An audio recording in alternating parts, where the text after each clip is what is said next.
dalam sebulan. Hampir 1 T. Masya Allah ya. Assalamualaikum. Apa kabar teman-teman semua? Kaifa halukum? Asakum bikhair insyaallah. Ya, semoga kalian baik-baik saja.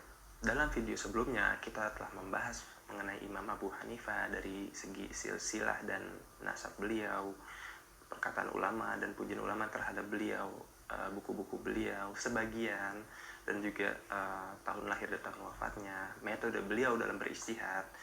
Di video kali ini kita akan membahas mengenai Imam Abu Hanifah dan metode beliau dalam dunia perdagangan. Tapi sebelum kita mulai pembahasannya, jangan lupa support channel ini dengan cara share dan subscribe video ini. Ya, oke, kita mulai. Hayya bina.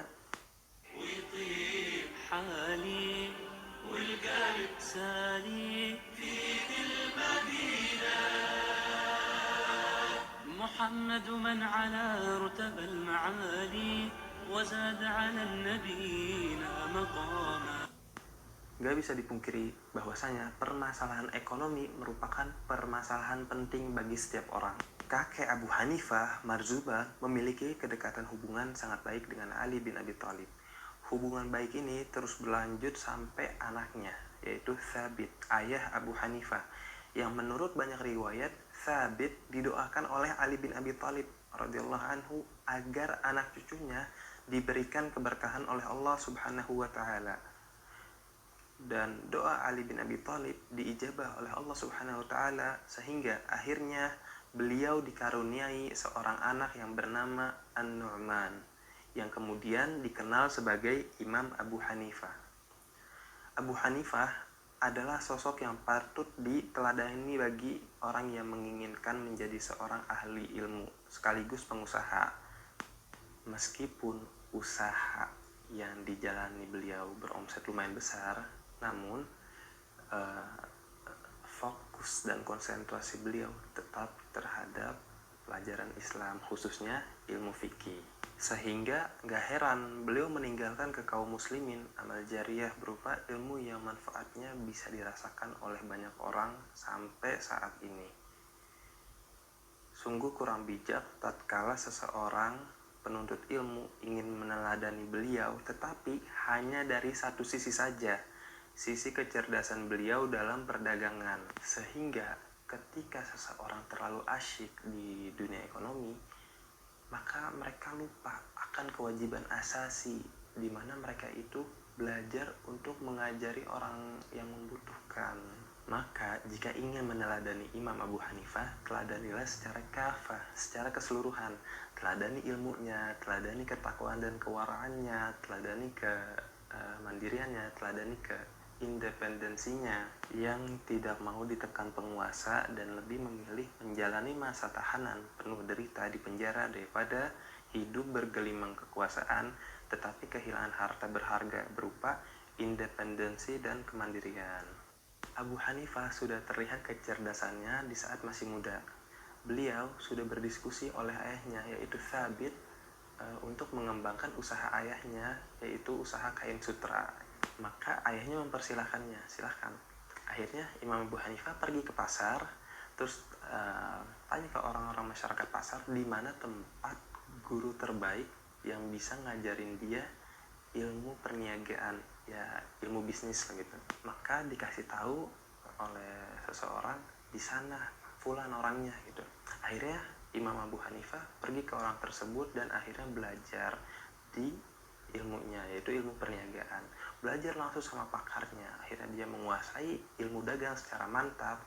Dan hingga akhirnya setelah 2 tahun belajar, Abu Hanifah kembali ke perniagaan ayahnya dan juga melanjutkan usaha ayahnya hingga akhirnya usaha ayahnya melesat tinggi dan juga usaha beliau, usaha ayahnya menjadi bisnis nomor 1 dan bisnis terbesar di kota Kufah. Abu Hanifah terkenal dengan pedagang yang sangat cerdas. Omset bulanannya dalam sebulan setelah beliau belajar dari pakar bisnis, dia memperoleh 200.000 dinar per bulan. Kalau kita konversikan ke rupiah zaman sekarang, kita ya kaliin aja. Jadi 1 dinar itu kan 4,25 gram emas. Anggap 1 gramnya itu 1 juta. Jadi 1 juta dikali 4,25 dikali 200 ribu. Iya, 1 juta kali 4,25, 4 juta 250, terus dikali lagi 200 ribu. Iya, beliau memperoleh 850 miliar. Masya Allah, dalam sebulan hampir 1 T. Masya Allah ya. Ya masuk akal banget. Karena apa? Orang dulu itu megangnya tuh nggak ada yang kertas mungkin ada ya, cuman yang dipegang itu ya dinar ya dirham. Ya dirham ya berapa ya, kalau dirupiahkan mungkin dikonversikan ratusan ribu. Kalau dinar 1 keping 4.250.000. Orang ke pasar megang uang 4.250.000. Gimana itu ceritanya? Emang beda zaman, beda inilah, beda metode. Di sini Abu Hanifah semangat berbisnis dan dia belum kepikiran untuk mempelajari ilmu agama dan juga belum berpikiran untuk mempelajari ilmu lain. Hanya fokus dagang hingga sampai terjadi kejadian di saat beliau pergi ke pasar. Beliau bertemu dengan seseorang yang ahli fikih dan hadis yang bernama Amir Asy-Syabi yang akan kita bahas videonya di video selanjutnya. Ketika Abu Hanifah mencapai usia dewasa, dia tumbuh menjadi pedagang sutra yang kaya raya. Dia memiliki sebuah perusahaan besar untuk pembuatan sutra dan mempekerjakan sejumlah besar pekerja dan pengrajin.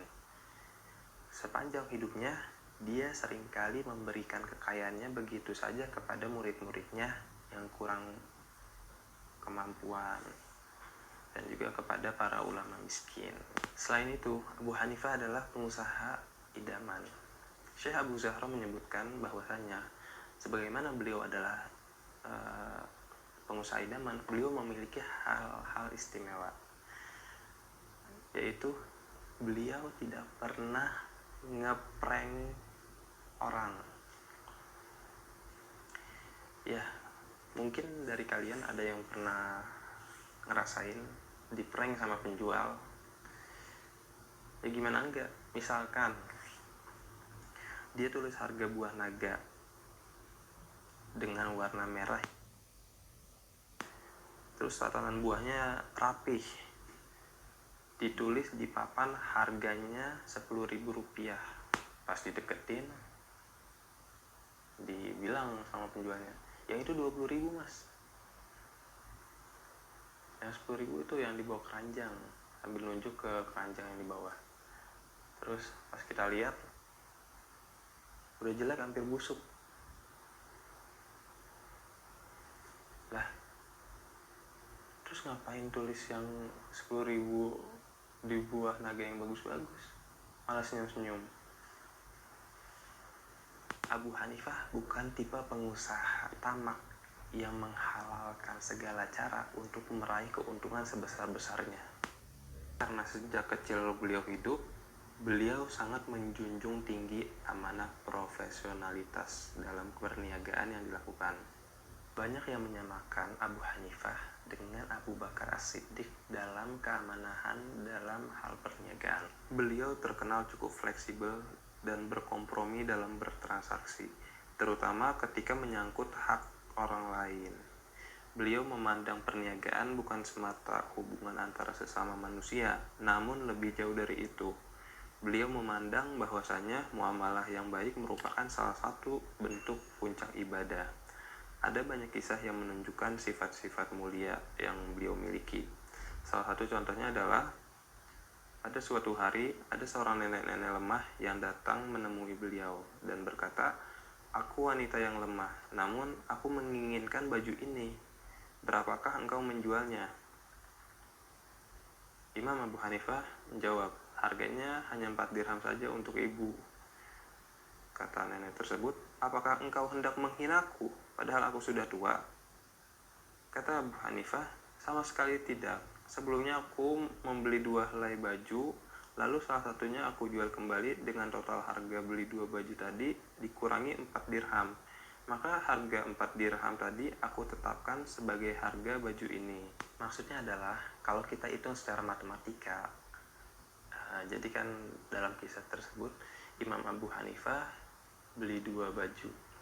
Nah, kita anggap 2 baju ini kita beri contoh 2 baju ini dengan harga 20 dirham Imam Abu Hanifah beli. Jadi 20 dirham 2 baju, satu bajunya 10 dirham. Dibeli 10 dirham, dia jual di baju yang pertama itu dengan harga 16 dirham. Berarti dia udah untung 60% atau 6 dirham. Gitu. Pas ada nenek datang, beliau tetapkan harganya dengan 4 dirham saja. Beliau jual rugi, tapi beliau Masya Allah ada nilai ngebantu ke nenek yang udah tua tadi.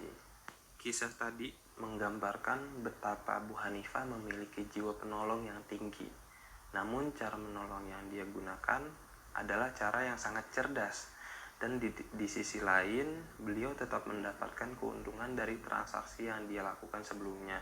Walaupun ujung-ujungnya dia nggak dapat untung, atau dia jual harga perusahaan lah ibaratnya.